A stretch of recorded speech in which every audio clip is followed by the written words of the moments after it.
จ้าหน้าที่ปกส.แขวงจำปาสักทำการรวบขบวนการวัยรุ่นช้างโตโดยการลักลอบขนยาเสพติดส่งภาคใต้ซึ่งผู้ต้องหาจำนวน4 คนมีนามสกุลเดียวกันคาดว่าเป็นพี่น้องกัน Time to share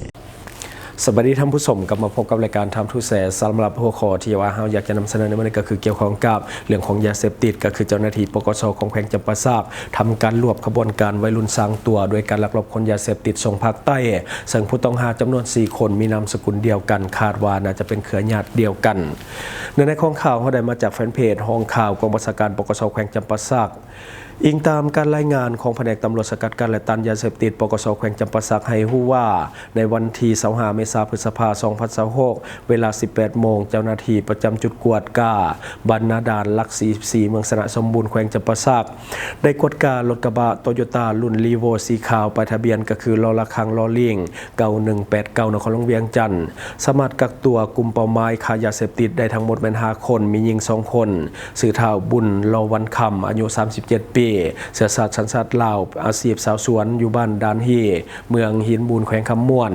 และคนที่2ก็คือเท้าลาโลวันคำอายุ25 ปีสัญชาติลาวอาชีพสาวสวนอยู่บ้านห้วยเหือเมืองหินบูนแขวงคำม่วนและต่อมาก็คือเท้าแดงโลวันคำอายุ14 ปีสัญชาติลาวอาชีพสาวสวนอยู่บ้านดานฮีเมืองหินบูนแขวงคำม่วนและต่อมาก็คือนางแปงหอมแก้วดวงสิงห์อายุ23 ปีสัญชาติลาวอาชีพสาวสวนอยู่บ้านห้วยเหือเมืองหินบูนแขวงคำม่วนต่อมาเป็นนางเปียงโลวันคำอายุ35 ปีสัญชาติลาวอาชีพชาวสวนอยู่บ้านดานฮีเมืองหินบุญแขวงคำม่วนมีเครื่องข้องกลางก็คือคอลลาเจนจำนวน24 ซองและก็ปืนสั้นฮันลี่จำนวน1 กระบอกจากนั้นจึงได้มอบพวกเกี่ยวให้กับเจ้าหน้าที่วิสาสะเพาะสืบสวนสอบสวนขยายผลและกวดค้นพาหนะดังกล่าวได้พบเห็นยาเสพติดประเภทยาบ้าสุกเสืองไว้ในพื้นกระบะของรถคันดังกล่าวจำนวน95 มัดเท่ากับ 190,000 เม็ดรถกระบะลีโวสีขาวเลขทะเบียนฮอล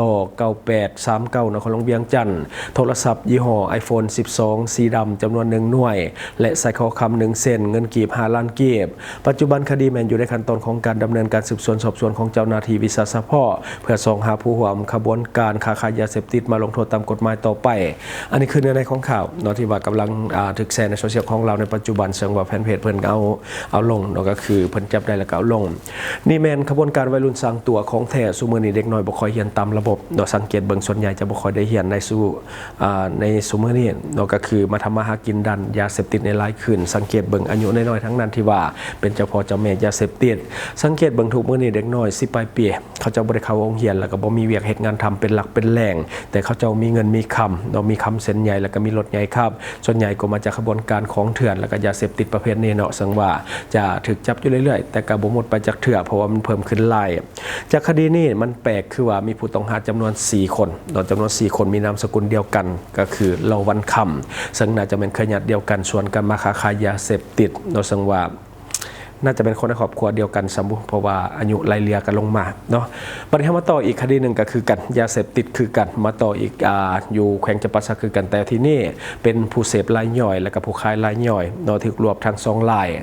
ในของข่าวได้มาจากห้องข่าวของบัญชาการปกส.แขวงจำปาสักตามการรายงานของเจ้าหน้าที่แผนกตำรวจสกัดกั้นและต้านยาเสพติดปกส.แขวงจำปาสักให้รู้ว่าในค่ำวันที่29 เมษายน 2026 เวลา 10 โมงเจ้าหน้าที่สายกวดเฉพาะกิจปกส.แขวงจำปาสักได้ลงปฏิบัติหน้าที่ที่จุดกวดกาอยู่เขตบ้านขาหลวงเมืองสระสมบูรณ์แขวงจำปาสักได้กวดกาประเภทรถจักรยี่ห้อ Honda รุ่นเว็บไอ4 ปอนด์เท่าป้ายทะเบียนก็คือจว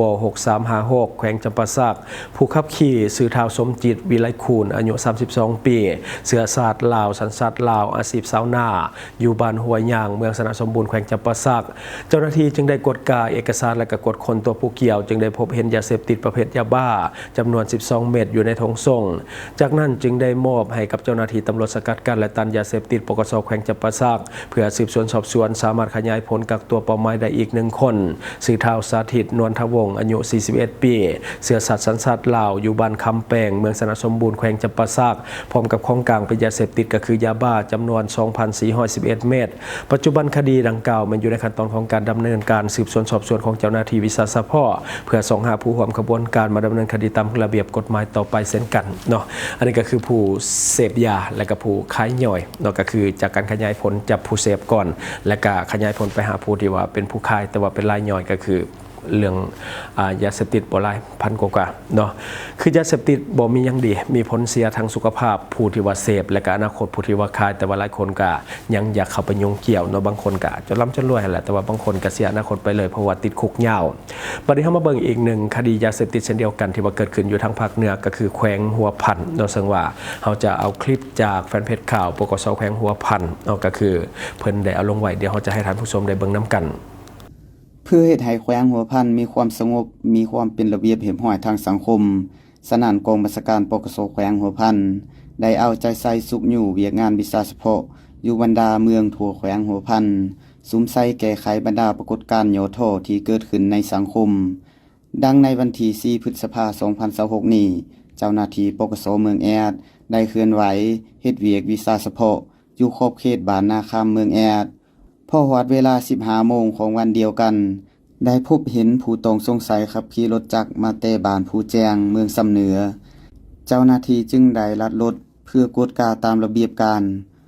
ผ่านการกวดค้นของเจ้าหน้าที่ได้พบเห็นของกลางยาเสพติดประเภทยาบ้าจำนวน1ถุงมี107 เม็ดอยู่รถจักรเท้าคำพวงอายุ45 ปีประชาชนอยู่บ้านนาคำเมืองแอดแขวงหัวพัน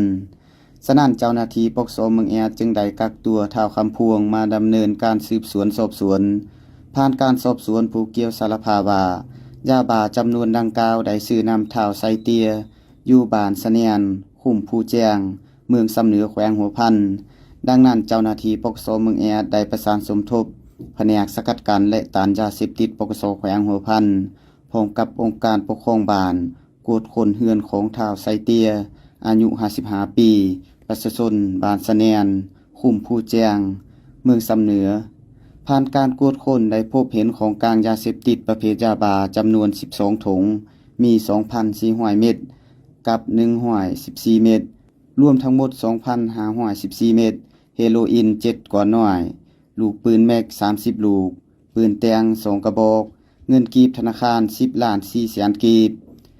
ดังนั้นเจ้าหน้าที่จึงได้กักตัวท้าวไซเตียมาดำเนินการสืบสวนสอบสวนผ่านการสอบสวนผู้เกี่ยวรับสารภาพว่ายาเสพติดจำนวนดังกล่าวแม่นของตนแท้ซึ่งได้ซื้อนำท้าวไม้เล่าอายุ36 ปีประชาชนบ้านผู้ไซเมืองเวียงไซแขวงหัวพันฉะนั้นเจ้าหน้าที่แผนกสกัดกั้นและต้านยาเสพติดปกส.แขวงหัวพันจึงได้ประสานงานกับเจ้าหน้าที่ปกส.เมืองเวียงไซเข้ากวดค้นเฮือนของท้าวไม้เล่าผ่านการกวดค้นได้พบเห็นของกลางยาเสพติดประเภทยาบ้าจำนวน134ถุงมี 26,842 เม็ดเฮโรอีน7ถุงและ33ห่อกับ55แป๊บยาไอซ์1ห่อน้อยฝุ่นสีขาวคล้ายคือเฮโรอีน12ถุงใหญ่และเงินกีบธนาคาร10ล้านกีบดังนั้นเจ้าหน้าที่จึงได้กักตัวผู้เกี่ยวทั้ง3มาดำเนินคดีตามขั้นตอนของกฎหมายและทั้งหมดก็คือสิ่งที่เขาเก็บมาเราสู่ฟังหวังว่าท่านจะได้รับสาระดีๆสำหรับท่านที่ว่าเบิ่งรายการเขาอยู่คิดเห็นจะได้กับสิ่งที่ว่านำเสนอไปก็อย่าลืมฝากไว้ภายใต้คอมเมนต์ของเราและข้าพเจ้าจะเข้าไปอ่านด้วยตนเองขอขอบใจสนใจโฆษณาประชาสัมพันธ์ธุรกิจและผลิตภัณฑ์ของท่านผ่านรายการของเราสนใจติดต่อตามข้อมูลที่ขึ้นหน้าจอในปัจจุบันได้เลย